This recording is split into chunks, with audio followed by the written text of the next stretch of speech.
Freedom! Freedom! Freedom! Kwame Nkrumah was a visionary, a revolutionary, and a pathbreaker. He dared to challenge colonial subjects and the colonial powers so that ordinary African people could organize for their independence. At long last, the battle has ended. He had a vision, he had a dream about Ghana. He broke with the past of bourgeois, gradualist, nationalist politicians. We dedicate ourselves not only in the struggle to emancipate other territories in Africa. Our independence is meaningless unless it links up the total replacement of the African continent. Kwame Nkrumah was the greatest Pan-Africanist and socialist revolutionary organizer that the African world has seen. And if the masses of the people pick up on his ideas, Africa will be free.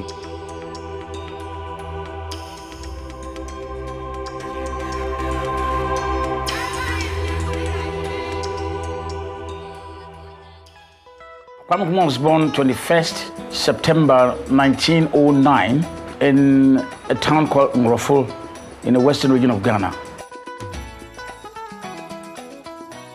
Kwame Nkrumah grew up in a colony ruled by the British.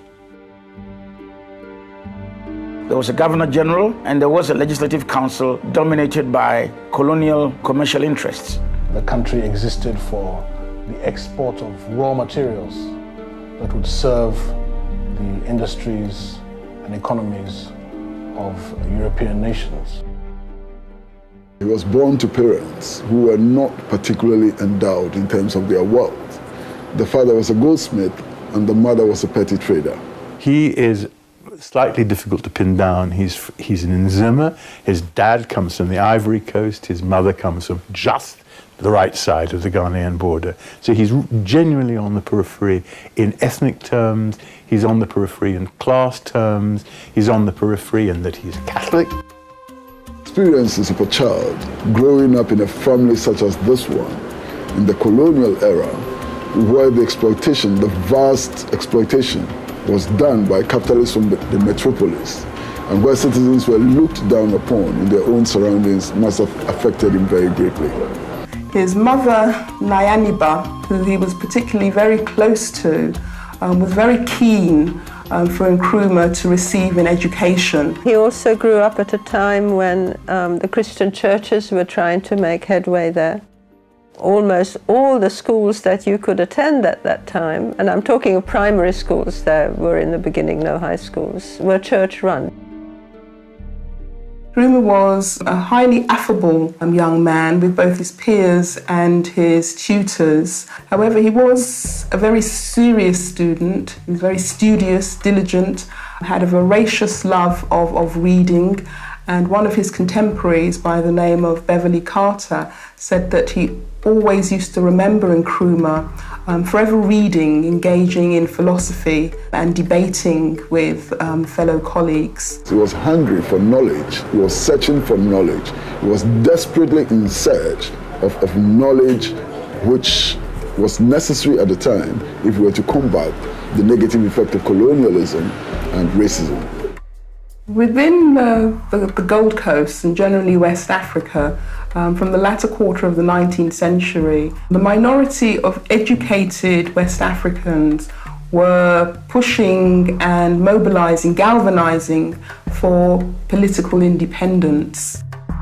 I think that Kwame Nkrumah was influenced by a number of very important people as he was growing up in Ghana.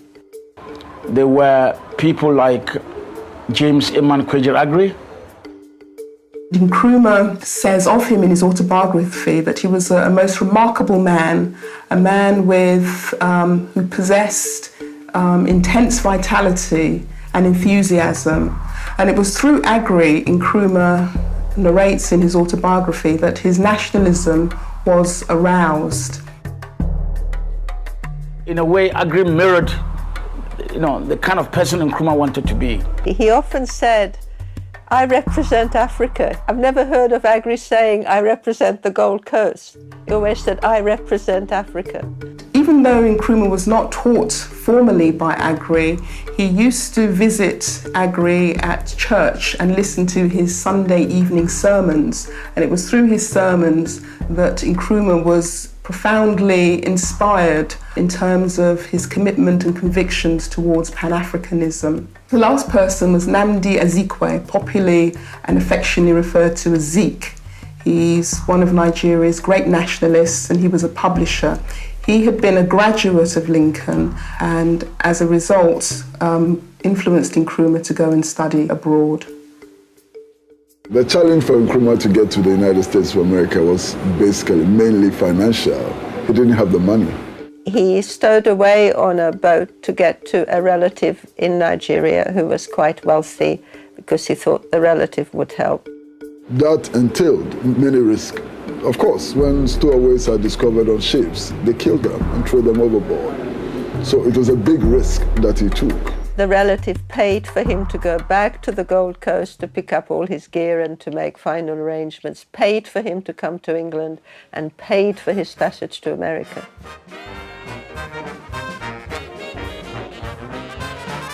The social climate and atmosphere in America during the 40s was just like apartheid in South Africa. Complete and total segregation. He came face to face with the reality of racist oppression. He came face to face with how capitalism exploited even people in the metropolis. Nkrumah went to an all-African school in Pennsylvania, Lincoln University. As a student in America, Kwame Nkrumah faced many hardships. There was a point when Kwame Nkrumah didn't have any place to sleep. He used to sleep in the park and used to eat leftovers. Kwame Nkrumah slept in different people's houses. He washed dishes. He scrubbed floors, to eat, to have a place to live and study. And that's how he moved about. That's how he moved about. His life was very hard. He's working one job and going to two different schools at the same time. But I think the positive of it was that it put him in contact with the African community in the United States who were oppressed. He had the opportunity to do a survey where he was able to go from house to house and learn from the direct experience of the African people. Kwame Nkrumah went to school to prepare himself for a great struggle ahead. He knew he was very conscious of why he was there. And this, I think, sets him apart from a lot of students that had been there.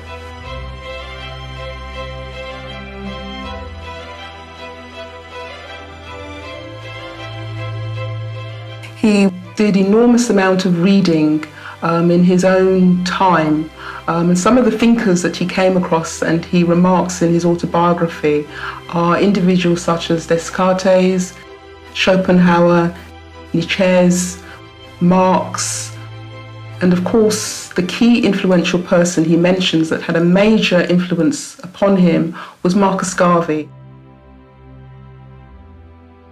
Nkrumah was to say that we prefer self-government in danger to servitude in tranquility. And I believe it is these influences of people like Garvey that informed such statements. Marcus Garvey had the largest Pan-African organization, past or present. And his slogan was simple: Africa for the Africans, those at home and those abroad. Kwame Nkrumah made it very clear that the Honorable Marcus Garvey was one of the main persons who actually, raised his consciousness when he read the book Philosophy and Opinion of Marcus Garvey. That ignited his Pan-Africanism and his commitment to the African continent. Pan-Africanism, properly defined, is the total liberation and unification of Africa under an all-African socialist government. Pan-Africanism was a movement which arose out of Africa's unequal and unfair relationship with the rest of the world. Because at that time, every square inch of Africa, except for Ethiopia, was under direct colonial rule. Pan-Africanism is an ideology which unites the African people wherever they may be in the struggle for their liberation from exploitation and oppression. The first 4 Pan-Africanist congresses were held in the US and in Europe, and were not attended by Africans born on the continent. So this is what Kwame Nkrumah experienced, you know, during his time in the US. When he was not in school, he was busy moving about the United States, working with local organizations and national organizations like the NAACP, the National Association for the Advancement of Colored People. He participated in many debates in Harlem about Pan-Africanism. Attending Garveyite meetings, attending meetings across the ideological spectrum within American politics as well. And Nkrumah formed his own organization while he was in the United States, which then published a newspaper called The African Interpreter. And that was talking about the need for African unity. He came in contact with a man by the name of C.L.R. James, who was a brother born in Trinidad. He was a revolutionary who followed the socialist ideas of Leon Trotsky, who at least defended liberation of Africa, the liberation of all the world with socialism. In the 1930s, he hasn't got his driving license yet. He's a young man, an experienced man in the United States. He's meeting some of the right people. He's going to the right meetings. He's reading the right books for an active career in anti-colonial politics. And he hits the ground running in the early 1940s when he arrives in Britain. Nkrumah came to London from 1945 and stayed here till 1947. Awful London. I mean, a London where the lights went out all the time because of power outages. People were cold. These are Africans living in London where there's no real heating. It's before the days of central heating. One burner gas cookers in the rooms. Rationing, of course, still going on. Being wet and cold the whole time. And Nkrumah decided to come to England. It is CLR who introduced him to George Padmore. He knew everybody who was politically active anywhere at all, absolutely everybody. And of course this became quite important when Nkrumah got involved with him, because Padmore could introduce him to everybody. He contributed a lot towards Nkrumah's vision of Pan-Africanism in particular. And Nkrumah, in his years in the United States and in Britain, was under surveillance.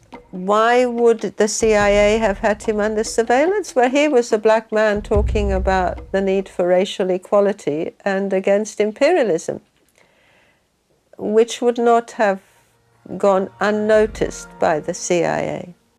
Padmore, Du Bois, and others were in the forefront also of the anti-colonial struggle.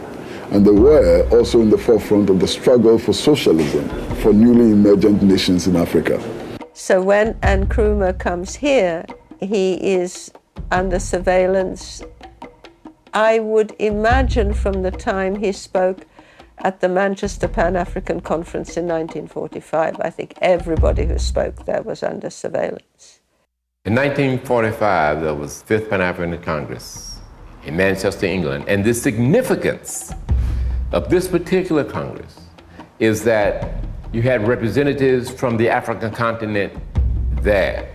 A significant historical gathering of West Indians and Africans who came from all over the colonial world.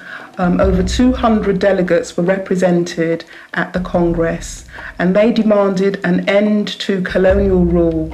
It was co-chaired by Kwame Nkrumah, Dr. W.B. Du Bois, and George Padmore. Pan-Africanism really only began to talk about colonial freedom at this conference. There were Pan-African conferences before, but mostly they were focused on racial inequalities. They didn't say we want independence now. Indeed, the final resolution of the 5th Pan-African Congress in Manchester declared that Africans needed